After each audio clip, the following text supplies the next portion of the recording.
Hello friends, welcome to हाईफेस्ट। दोस्तों, आज की जो वीडियो है बहुत इंपॉर्टेंट है आप सभी के लिए। उत्तर प्रदेश बीटीसी परीक्षा प्रश्न पत्र प्रथम वर्ष जो कि द्वितीय सेमेस्टर की आपकी परीक्षा होने वाली है और द्वितीय सेमेस्टर की परीक्षा आपकी फरवरी माह में प्रस्तावित है। ऐसे में दोस्तों यहाँ पे आपके लिए मैं लेकर के आया हूँ जो कि 2016 से लेकर 2023 तक जितने भी प्रीवियस ईयर पेपर हैं वो सभी लेकर के आया हूँ। ये प्रीवियस पेपर आपके लिए क्यों इंपॉर्टेंट होते हैं? क्योंकि किसी भी एग्जाम को जरूरी नहीं कि आप डीएलएड का एग्जाम क्रैक कर रहे हो या आपका डीएलएड का एग्जाम लगा हो, कोई भी एग्जाम है, ठीक है, चाहे वो यूपी के गवर्नमेंट का कोई भी एग्जाम हो या फिर कोई भी एंट्रेंस एग्जाम हो, किसी भी एग्जाम को पास करने के लिए आपको प्रीवियस ईयर पेपर की बहुत ज्यादा आवश्यकता होती है। जब तक आपका प्रीवियस ईयर पेपर क्लियर नहीं होगा आप उतना अच्छा स्कोर नहीं कर पाएंगे। और लास्ट टाइम अगर अभी भी कोई भी नहीं पढ़ा है, लास्ट टाइम में अगर जितने भी प्रीवियस ईयर पेपर है उनको रट लेता है तो डेफिनेटली आप पास हो जाएंगे, ठीक है। तो आपका जो पहला प्रश्न पत्र है वर्तमान भारतीय समाज और प्रारंभिक शिक्षा, इसका जो आपका पहला प्रश्न पत्र जो कि आपका सबसे पहला, क्योंकि आपके पेपर जो होंगे वो 3 दिन होंगे, ठीक है। पहले दिन वर्तमान भारतीय समाज होगी, दूसरा उसी दिन प्रारंभिक शिक्षा होगी, तीसरे दिन आपका विज्ञान गणित होगा और सामाजिक अध्ययन, फिर हिंदी और इंग्लिश, ठीक है। 3 दिन आपके पेपर होंगे। सबसे पहले अगर हम यहाँ पर बात करेंगे इन क्वेश्चनों के बारे में, अगर हमें देखना है तो सबसे पहले बात करते हैं यहाँ पर कि जो आपका प्रश्न पत्र है जिसमें आपको समय 2 घंटे का लगेगा और पूर्णांक आपका 50 नंबर का होगा, जिसमें दोस्तों आपको 25 नंबर अनिवार्य रूप से लाने ही लाने होते हैं। इसका अगर आपको सिलेबस देखना है तो डिस्क्रिप्शन बॉक्स में आपको लिंक मिल जाएगा जिस पर क्लिक करके आप इसका सिलेबस, संपूर्ण सिलेबस टॉपिक वाइज देख सकते हैं। सबसे पहले प्रश्न पे चलते हैं। सबसे पहले जो आपका टॉपिक पूछा जाता है, टाइप पूछा जाता है, वो पूछा जाता है बहुविकल्पी का, ठीक है। बहुविकल्पी में पहला प्रश्न होता है दिवा स्वप्न पुस्तक के लेखक कौन है? तो दिवा स्वप्न जो पुस्तक के लेखक हैं वो है गिजू भाई, ठीक है। ऑप्शन नंबर ए के साइड चला जाएगा, यानी कि गिजू भाई यहां पर है, ठीक है। पेपर इसकी पीडीएफ भी आपको टेलीग्राम पे अपलोड मिल जाएगी। टेलीग्राम का लिंक आपको डिस्क्रिप्शन बॉक्स मिल जाएगा या फिर आप डायरेक्टली जाके सर्च कर सकते हैं हाई फाई स्टडी 94, ठीक है, 94 सर्च करिएगा आ जाएगा। दूसरा क्वेश्चन आपका यहां पर हो जाएगा कि निम्नलिखित में से कौन सी अनौपचारिक शिक्षा की विशेषता है? अनौपचारिक शिक्षा की विशेषता यहां पे कौन से? 4 ऑप्शन आपके सामने है कि स्थान निश्चित नहीं होता है, समय निश्चित नहीं होता है, स्वतंत्रता होती है या उपरोक्त सभी। तो राइट आंसर आपका क्या हो जाएगा? राइट आंसर की अगर हम बात करें दोस्तों यहाँ पर आपका ऑप्शन नंबर डी हो जाएगा, क्योंकि आपका यहाँ पर स्थान भी इसका निश्चित नहीं होता है, स्वतंत्र होती है और समय निश्चित नहीं होता है। इस वजह से ऑप्शन डी को लॉक करेंगे। जी हाँ, क्या हो जाएगा? ऑप्शन डी आपका लॉक हो जाएगा, क्योंकि अगर अनौपचारिक शिक्षा का स्थान निश्चित नहीं होता है, इसका समय भी निश्चित नहीं होता है और यह पूरी तरीके से स्वतंत्र होता है। Option number D. Third number question क्या हो जाएगा कि संविधान में किसी भाषा को राजभाषा का दर्जा मिला है, ठीक है। संविधान में किस भाषा को राजभाषा का दर्जा मिला है? हिंदी, उर्दू, अंग्रेजी या फिर फारसी? तो संविधान में हिंदी भाषा को राजभाषा का दर्जा मिला है। ऑप्शन नंबर ए हो जाएगा राइट आंसर। अगला हो जाएगा 4th नंबर की शिक्षा एक त्रिमुखी प्रक्रिया है, यह कथन किसने कहा था? जो शिक्षा है वो एक त्रिमुखी प्रक्रिया है, यह कथन किसने कहा था? जॉन लॉक का है या फिर रविंद्रनाथ टैगोर जी का है या जॉन डीवी का है, महात्मा गांधी का? ऑप्शन क्या हो जाएगा यहां पर राइट आंसर? तो देखिए, जब आपने त्रिमुखी प्रक्रिया वाला चैप्टर पढ़ा होगा, जो भी आपने पढ़ा होगा, ठीक है, तो वहां पे किसके बारे में ज्यादा दिया गया है? वो दिया गया है डीवी के बारे में, ठीक है। तो यहां पर आपका राइट आंसर क्या हो जाएगा? जॉन डीवी हो जाएगा आपका राइट आंसर, ठीक है। जॉन डीवी आपका राइट आंसर हो जाएगा, ऑप्शन नंबर सी। अगला क्वेश्चन हो जाएगा 5 नंबर की शिक्षा शब्द का शाब्दिक अर्थ क्या है? शिक्षा शब्द का शाब्दिक अर्थ क्या है? अंतर्निहित शक्तियों का विकास करना, बहिर्मुखी शक्तियों का विकास करना, शारीरिक विकास करना या उपरोक्त में से कोई नहीं, या उपरोक्त में से कोई नहीं। तो 5 नंबर का राइट आंसर आपका क्या हो जाएगा? ऑप्शन नंबर डी हो जाएगा। क्यों? क्योंकि शिक्षा शब्द का शाब्दिक अर्थ क्या होता है? शिक्षा शब्द का शाब्दिक अर्थ यह होता है कि जन्मजात शक्तियों का सर्वांगीण विकास। अतः उपयुक्त विकल्प में से आपका क्या हो जाएगा? ऑप्शन एक भी सत्य नहीं होगा, ठीक है, एक भी सत्य नहीं होगा। यानी इसका शाब्दिक अर्थ क्या हो जाएगा? शिक्षा का जो शाब्दिक अर्थ होता है वो होता है जन्मजात शक्तियों का सर्वांगीण विकास, जो कि आपके सामने यहां पर क्या हो जाएगा? उपरोक्त में से कोई नहीं, यानी कि ऑप्शन नंबर डी के साइड चला जाएगा, ठीक है। अगला हो जाएगा हमारा यहां पर दूरवर्ती शिक्षा। दूरवर्ती शिक्षा किसे कहते हैं? ठीक है, दूरवर्ती शिक्षा किसे कहते हैं? आपका पत्राचार की शिक्षा हो जाती है या फिर दूरस्थ शिक्षा हो जाती है या स्वतंत्र अध्ययन हो जाता है या उपरोक्त सभी हो जाते हैं। तो दूरस्थ शिक्षा क्या होती है? दूरस्थ शिक्षा के बारे में मैंने आपको पढ़ाया, अगर आप प्लेलिस्ट में जाएंगे तो इसके बारे में पूरा डिटेल्ड में आपको वीडियो मिल जाएगा, ठीक है। यानी कि पत्राचार शिक्षा, दूरस्थ शिक्षा तथा स्वतंत्र अध्ययन शिक्षा दूरवर्ती शिक्षा के अंतर्गत आते हैं, ठीक है। किसके अंतर्गत आते हैं? दूरवर्ती शिक्षा के, यानी आपकी पत्राचार शिक्षा भी आती है, दूरस्थ शिक्षा और स्वतंत्र अध्ययन, उपरोक्त सभी हो जाएगा। ऑप्शन नंबर डी यहां पर देखिए हो जाएगा, ठीक है। अगला क्वेश्चन क्या हो जाएगा? शिक्षण के 3 केंद्र बिंदु हैं। शिक्षण के 3 केंद्र बिंदु कौन से हैं? अध्यापक, बालक और पाठ्यक्रम, विषय अध्यापक और श्यामपठ, पुस्तकें बालक और अध्यापक, बालक बालिकाएं और अध्यापक। तो 7 नंबर का राइट आंसर क्या हो जाएगा आपका? 7 नंबर का जो राइट आंसर आपका हो जाएगा वो हो जाएगा ऑप्शन नंबर ए हो जाएगा, क्योंकि शिक्षा के 3 केंद्र बिंदु होते हैं, एक तो अध्यापक होता है, बालक होता है और उसका पाठ्यक्रम, ठीक है। बालक तभी पढ़ पाएगा जब वो पाठ्यक्रम तैयार करेगा, और तैयार जो होगा उससे, और उस पाठ्यक्रम को पढ़ाने वाला कौन होगा? वो होगा अध्यापक, ठीक है। तो अध्यापक, बालक और पाठ्यक्रम ये हो जाएंगे शिक्षण के 3 केंद्र बिंदु। अगला क्वेश्चन यहां पर देखते हैं हम लोग, जो कि है कि शिक्षण को रोचक और प्रभावशाली बना देती है। शिक्षण को रोचक और प्रभावशाली क्या बना देती है? चित्रकला, विज्ञान, शिक्षण में प्रयुक्त युक्तियां या फिर लेखन की कला। तो शिक्षण में प्रयुक्त युक्तियां शिक्षण को रोचक और प्रभावशाली बना देती हैं, ठीक है। Option number C right answer हमारा हो जाएगा। अगला 9 नंबर क्वेश्चन हो जाएगा कि शिक्षा एक प्रक्रिया है जिसके द्वारा बालक अपनी जन्मजात शक्तियों को अभिव्यक्त करता है। यह कथन किसका है?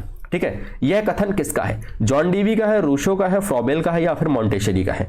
तो राइट आंसर आपका जो हो जाएगा वो हो जाएगा कि फ्रॉबेल के अनुसार शिक्षा एक प्रक्रिया है जिसके द्वारा बालक अपनी जन्मजात शक्तियों को अभिव्यक्त करता है। क्या करता है? अभिव्यक्त करता है। तो ये किसका कथन है? ये कथन है फ्रॉबेल का। Option number C right answer हो जाएगा। उसके बाद हो जाएगा मौर्य मॉन्टेसरी भारत कब आई? बहुत जरूरी क्वेश्चन है, बहुत इंपॉर्टेंट क्वेश्चन है, लगातार पूछा जाता है आप सभी के लिए, बहुत इंपॉर्टेंट है। मौर्य मॉन्टेसरी जो है भारत कब आई है? 1909 में, 1919 में, 1929 में या 1939 में?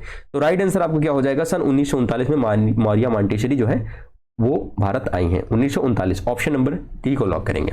अगला क्वेश्चन हो जाएगा हमारा यहाँ पर 11 नंबर की, जनसंख्या शिक्षा में सबसे अधिक उत्तरदायित्व है। जनसंख्या शिक्षा में सबसे अधिक उत्तरदायित्व है अभिभावकों का, समाज का, शिक्षकों का या फिर राष्ट्र का? तो राइट आंसर आपका क्या हो जाएगा? तो राइट आंसर आपका जो हो जाएगा जनसंख्या शिक्षा में सबसे अधिक उत्तरदायित्व शिक्षकों का होता है, यानी ऑप्शन नंबर सी को लॉक कर देंगे। ऑप्शन नंबर किसको लॉक कर देंगे? तो ऑप्शन नंबर सी को लॉक कर देंगे, ठीक है। चलिए अगला क्वेश्चन हो जाएगा 12 नंबर कि शिक्षा के अधिकार के क्रियान्वयन की प्रमुख चुनौती है। शिक्षा के अधिकार के क्रियान्वयन की प्रमुख चुनौती है प्रशिक्षित शिक्षकों का अभाव, दोषपूर्ण पाठ्यक्रम, शासकीय उदासीनता या उपरोक्त सभी। तो 12 नंबर का राइट आंसर आपका क्या हो जाएगा? 12 नंबर का राइट आंसर आपका ऑप्शन नंबर डी हो जाएगा, जो कि यहां पर उपरोक्त सभी हो जाएगा। क्यों? क्योंकि प्रशिक्षित शिक्षकों का अभाव, दोषपूर्ण पाठ्यक्रम तथा शासकीय उदासीनता शिक्षा के अधिकार के क्रियान्वयन की प्रमुख चुनौती होती है। ऑप्शन नंबर क्या हो जाएगा? डी हो जाएगा। अगला हो जाएगा हमारा 13 नंबर क्वेश्चन क्या हो जाएगा? पाठ योजना का निर्माण आवश्यक है। तो पाठ योजना का निर्माण आवश्यक है शिक्षण के योजनाबद्ध करने हेतु। अगला क्वेश्चन आपका क्या हो जाएगा? अगला 14 नंबर क्वेश्चन। 14 नंबर क्वेश्चन हो जाएगा कि परिवार के द्वारा बालकों को प्राप्त होती है। परिवार के द्वारा बालकों को क्या प्राप्त होती है ना? परिवार के द्वारा बालकों को क्या प्राप्त होती है? तो परिवार के द्वारा बालकों को जीवन व्यवहार की शिक्षा भी मिलती है, पारस्परिक सहयोग की शिक्षा भी मिलती है, जीविकोपार्जन की शिक्षा भी मिलती है। इस वजह से राइट आंसर आपका ऑप्शन नंबर डी हो जाएगा। अगला हो जाएगा 15 नंबर की वैदिक कालीन गुरुकुल शिक्षा किस जीवन दर्शन पर आधारित थी? किस जीवन दर्शन पर आधारित थी? प्रकृतिवाद, समाजवाद, आदर्शवाद या फिर व्यवहारवाद? राइट आंसर आपका क्या हो जाएगा? वैदिक कालीन जो गुरुकुल थी वो शिक्षा किस जीवन दर्शन पर आधारित थी? तो आदर्शवाद पर आधारित थी। किस पे आधारित थी? आदर्शवाद। ऑप्शन नंबर डी हो जाएगा। अगला हमारा जो क्वेश्चन का टॉपिक मतलब क्वेश्चन का जो लैंग्वेज है वो थोड़ा चेंज होगा। अभी बहुविकल्पी थे आपके, अब आपके अतिलघु थी। अति लघुत्तरी में देखिए ये चीज लिख के आती है कि आपका क्वेश्चन जो है 25 शब्दों में होना चाहिए या 30 शब्दों में होना चाहिए। देखिए मैं आपसे सिर्फ ये कहता हूं कि जितने उतना आंसर दीजिए जितने में एग्जामिनर पढ़ के सेटिस्फाई हो जाए, और क्वेश्चन पूरा का पूरा निचोड़ उस आंसर में होना चाहिए। जैसे टैगोर को किस धारण में विश्वास था, तो टैगोर को सत्यम शिवम सुंदरम में विश्वास था। टैगोर हमेशा शिक्षा की परिवर्तनकारी भूमिका में विश्वास करते थे। ठीक है, बस हो गया। अब यहां पे आपको पता है कि ना 20 शब्द हुए ना 30 शब्द हुए, ठीक है, और कुछ ही शब्दों में आपका आंसर आ गया है। कुछ क्वेश्चन ऐसे भी होते हैं जहां पे सिर्फ सन पूछा जाता है, तो वहां पे हम 20 से 30 शब्द कैसे बनाएंगे। इस वजह से मैं आपको बताता हूं कि उतना आंसर दीजिए जितने में एग्जामिनर या आपका आंसर क्वेश्चन के अकॉर्डिंग सेटिस्फाई हो जाए। अगला हो जाएगा फ्रॉबेल की किन्हीं 2 प्रमुख रचनाओं के नाम बताना है। तो फ्रॉबेल की प्रमुख रचना एजुकेशन ऑफ मैन जो कि 1826 में, तथा mother play and nursery songs जो कि 1853 में है। जनसंख्या शिक्षा की कोई एक परिभाषा लिखिए। तो जनसंख्या शिक्षा की एक शैक्षिक कार्यक्रम है जिसमें परिवार, समाज, राष्ट्र एवं विश्व की जनसंख्या की स्थिति का अध्ययन किया जाता है। कहीं कहीं पे आपको इसका बहुत लॉन्ग आंसर भी देखने को मिलेगा, बट अगर आपने ये वीडियो देख लिया है पूरा का पूरा, तो आप छोटे से आंसर में आप अपने क्वेश्चन को सेटिस्फाई कर सकते हैं, और आंसर आप जो आपको नंबर मिलेगा वो पूरा का पूरा नंबर मिलेगा। इसमें कोई भी कटिंग वगैरह आपकी नहीं होगी। दूरस्थ शिक्षा की कोई 2 विशेषताएं बताना है आपको, ठीक है। तो दूरस्थ शिक्षा की 2 विशेषताएं हो जाती है। पहली विशेषता, इसमें स्व अध्ययन पर अधिक बल दिया जाता है, ठीक है, और दूरस्थ शिक्षा अप्रत्यक्ष शिक्षा है। अगला 20 नंबर हो जाएगा कि अनौपचारिक शिक्षा के उद्देश्य लिखिए। अनौपचारिक शिक्षा के उद्देश्य आपको लिखना है, तो जिसमें अनौपचारिक शिक्षा पत्राचार, जनसंचार के साधनों द्वारा प्रदान की जाती है, और इसके लक्ष्य और उद्देश्य निश्चित नहीं होते हैं, और ना ही कोई निश्चित पाठ्यक्रम, पाठ्यवस्तु या समय सारणी होती है, ठीक है। अब यहां पर मैं आपको बता दूं कि जो भी प्रीवियस ईयर पेपर है जिनके अति लघुत्तरी क्वेश्चन है उनको आप अच्छे से तैयार करिएगा, ठीक है, अच्छे से तैयार करिएगा, और आपके जो बहुविकल्पी वाले क्वेश्चन हैं इनको अच्छे से तैयार करिएगा, बस आपका कल्याण हो जाएगा। लेकिन हाँ, जो आपके बहुविकल्पी क्वेश्चन होते हैं उनमें आप बिल्कुल श्योर रहें कि आपका एक भी क्वेश्चन गलत ना होने पाए, ठीक है। अगला क्वेश्चन हो जाएगा मल्टीमीडिया क्या है। तो मल्टीमीडिया के बारे में मैंने आपको बताया था, बहुत ज्यादा क्वेश्चन ये भी पूछा जाता है कि मल्टीमीडिया एक माध्यम होता है जिसके द्वारा विभिन्न प्रकार की जानकारियों को विविध प्रकार के माध्यमों जैसे ऑडियो, ग्राफिक्स, एनिमेशन, वीडियो आदि का संयोजन करके दर्शकों व श्रोताओं तक पहुंचाया जाता है। जैसे कि आप ये वीडियो देख रहे हैं, ये भी एक मल्टीमीडिया है। दूसरी जो यहाँ पर कि बौद्धकालीन शिक्षा की किन्हीं 2 विशेषताओं का उल्लेख करना है आपको। तो बौद्धकालीन शिक्षा की किन्हीं 2 विशेषताएं कौन कौन सी हो जाएंगी। आपका एक तो हो जाएगा बौद्धकालीन शिक्षा की विशेषता, जो पहला हो जाएगा यह शिक्षा प्राथमिक स्तर से उच्च स्तर तक की शिक्षा प्रदान की जाती है। दूसरा आपका हो जाएगा बौद्धकालीन शिक्षा के लिए मठों में प्रवेश के लिए प्रवज्ञा संस्कार होता था, ठीक है। तो प्रवज्ञा संस्कार भी आपका यहाँ पर क्वेश्चन पूछ लिया जाता है कभी कभी कि प्रवज्ञा संस्कार कब होता था या किस काल में होता था। तो प्रवज्ञा संस्कार आपका बौद्धकालीन होते थे। प्रवज्ञा संस्कार कहाँ कराया जाता है, तो प्रवज्ञा संस्कार जो आपको बौद्धकालीन शिक्षा की एक विशेषता है, ठीक है। अगला क्वेश्चन हो जाएगा आपका यहाँ पर 23 नंबर की आदर्शवाद के प्रमुख प्रवर्तकों के नाम लिखना है। आदर्शवाद के प्रमुख प्रवर्तक क्या हो जाएगा, प्लेटो हो जाएगा, कामिनियस हो जाएगा, सुकरात हो जाएगा, डेकार्टे हो जाएगा, और हीगल और फ्रॉबेल आदि हो जाएंगे। अगर इसमें से आपने 1-2 भी नाम लिख दिया तब भी आपका क्वेश्चन माना जाएगा, ठीक है। अगला हो जाएगा आपका स्वामी विवेकानंद के बचपन का नाम लिखना है आपको। स्वामी विवेकानंद जी का जन्म 12 जनवरी 1863 को कोलकाता यानी कलकत्ता में हुआ था, तथा इनके बचपन का नाम जो था वो नरेंद्र नाथ दत्त था। ये भी क्वेश्चन बहुत ज्यादा पूछा जाता है और इसको एक लाइन में आप आराम से याद कर पाएंगे। अगला हो जाएगा 25 नंबर के टैगोर ने शांति निकेतन विद्यालय की स्थापना कब और कहां की। तो टैगोर ने जो 22 दिसंबर 1901 को रविंद्रनाथ टैगोर ने पश्चिम बंगाल के वीरभूमि जिले में एक ब्रह्मचर्य आश्रम की स्थापना की। बाद में इसका नाम शांति निकेतन के नाम से प्रसिद्ध हो गया। अगला हो जाएगा 26 नंबर की जनसंख्या शिक्षा का मुख्य लक्ष्य बताना है आपको।